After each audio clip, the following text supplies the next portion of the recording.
एक प्रश्न जो हर जीवन में उठता है, क्या मेरा विवाह पहले से लिखा हुआ है? हजारों साल पहले एक ऋषि और उनके शिष्य के बीच हुआ था ऐसा संवाद जो आज भी आपके जीवन को एक दिशा दे सकता है। क्या आप मानते हैं, क्या आपके मन में भी ऐसा सवाल उठता है? यदि विवाह भाग्य से होता है तो फिर हमारे निर्णय का क्या अर्थ है? आइए चले वैदिक काल की उस गुफा में जहाँ ऋषि अंगिरस ने उजाला किया जीवन के सबसे बड़े प्रश्न पर। ऋषि अंगिरस का वन आश्रम संध्या के आकाश तले, संध्या की हवा स्थिर थी, पक्षी अपने घोंसलों को लौट चुके थे। आश्रम के प्रांगण में एक स्वर्णिम अग्नि जल रही थी जिसकी लौह छायाओं को नचा रही थी। अरुणी ऋषि अंगिरस के समक्ष बैठा था। उसके मस्तक पर विचारों की रेखाएं थीं। वरुणी ने पूछा, गुरुदेव, मुझे पिता के एक मित्र की ओर से विवाह प्रस्ताव मिला है, पर मेरा हृदय संदेह में है। क्या विवाह मेरा भाग्य है या मैं इससे अलग राह चुन सकता हूँ? अंगिरस ने उत्तर दिया, मुस्कुराते हुए उत्तर दिया, और तुझे क्या लगता है, विवाह या तो भाग्य होता है या चुनाव होता है? अरुणी ने कहा, विचलित होकर अरुणी ने कहा कि पर क्या शास्त्र गृहस्थ आश्रम को जीवन का एक चरण नहीं बताते? और क्या लोग नहीं कहते कि जीवन साथी तो पूर्व निर्धारित होता है? अंगिरस ने उत्तर दिया कि एक कथा सुनाता हूँ मैं तुझे। एक बार पूर्णिमा की रात थी। चंद्रमा अपनी ज्योति से विश्व भर की नदियों और सरोवरों में प्रतिबिंबित हो रहा था। एक ऐसा ही प्रतिबिंब एक मिट्टी के पात्र में स्थित शांत जल पर पड़ा। वो पात्र सोचने लगा कि मैं ही चंद्रमा हूँ।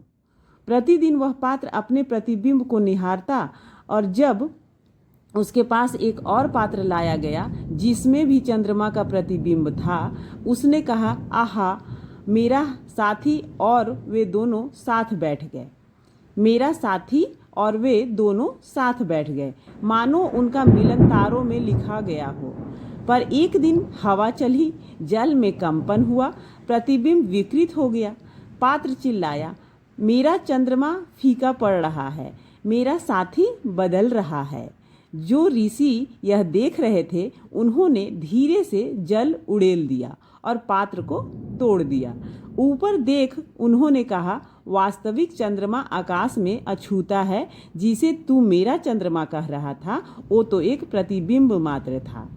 अरुणी ने पूछा, तो आप कहना क्या चाहते हैं मुनि, कि रिश्ते प्रतिबिंब जैसे होते हैं? अंगिरस ने उत्तर दिया, सभी रूप, सभी मेल, सभी विछोह, यह सब मन के तल पर उठती तरंगे हैं।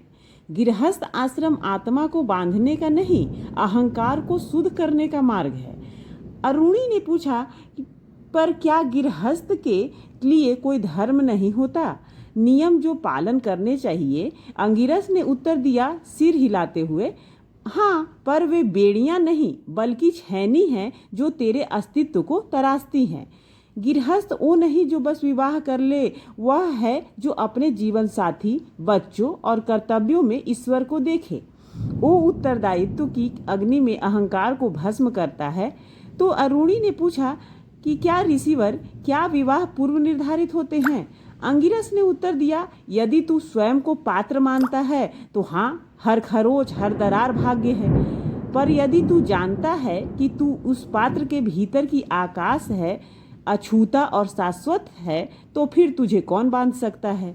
अंगिरस ने एक दर्पण उठाते हुए पूछा, मुझे क्या अरुणी, जब दो दर्पण एक दूसरे की ओर होते हैं, क्या वे छूते हैं या केवल अनंत प्रतिबिंबित होते रहते हैं? अरुणी ने उत्तर दिया, वे प्रतिबिंबित होते रहते हैं। अंगिरस ने कहा, ठीक यही, सच्चा मिलन सतह पर नहीं होता, वो तो स्थिरता में होता है, जो दर्पण के पीछे है, और वही स्थिरता है तो है। अरुणी ने पूछा, फिर विवाह कौन करता है? गुरुदेव, अंगिरस ने उत्तर दिया, नाम विवाह करता है, शरीर अपनी भूमिका निभाता है, अहंकार सुख और दुख का अनुभव करता है, पर तू स्वयं आकाश की भांति है जो बादलों को बनते और मिटते हुए देखता है। अरुणी ने अंतिम प्रश्न पूछा। आंखें नम हो गई उसकी। आंखें नम होकर पूछा, तो फिर मुझे विवाह करना चाहिए या नहीं करना चाहिए गुरुदेव? अंगिरस ने उत्तर दिया मुस्कुराते हुए, तू करे या ना करे, यह भय से नहीं जागरूकता से लेकिन कर। स्वयं की मौनता से निर्णय लेना कि व्यग्रता से, तब विवाह बंधन नहीं बनेगा, वह मुक्ति बनेगा। अंगिरस ने निष्कर्ष स्वरूप कहा, यदि तू अपने को नाम मानता है तो विवाह एक कर्म फल की पटकथा है। यदि तू अपने को आत्मा मानता है तो कुछ हुआ ही नहीं। गृहस्थ होना बाहरी कर्तव्यों की बात नहीं है, यह अंतःकरण की शुद्धि है। प्रश्न यह नहीं कि मुझे किससे विवाह करना चाहिए, बल्कि वो मैं कौन है जो विवाह करना चाहता है। यह कहानी आपको कैसी लगी नीचे कमेंट सेक्शन में ज़रूर बताइएगा, और अगर पसंद आई होगी तो एक लाइक ज़रूर कीजिएगा। तब तक के लिए राधे कृष्ण।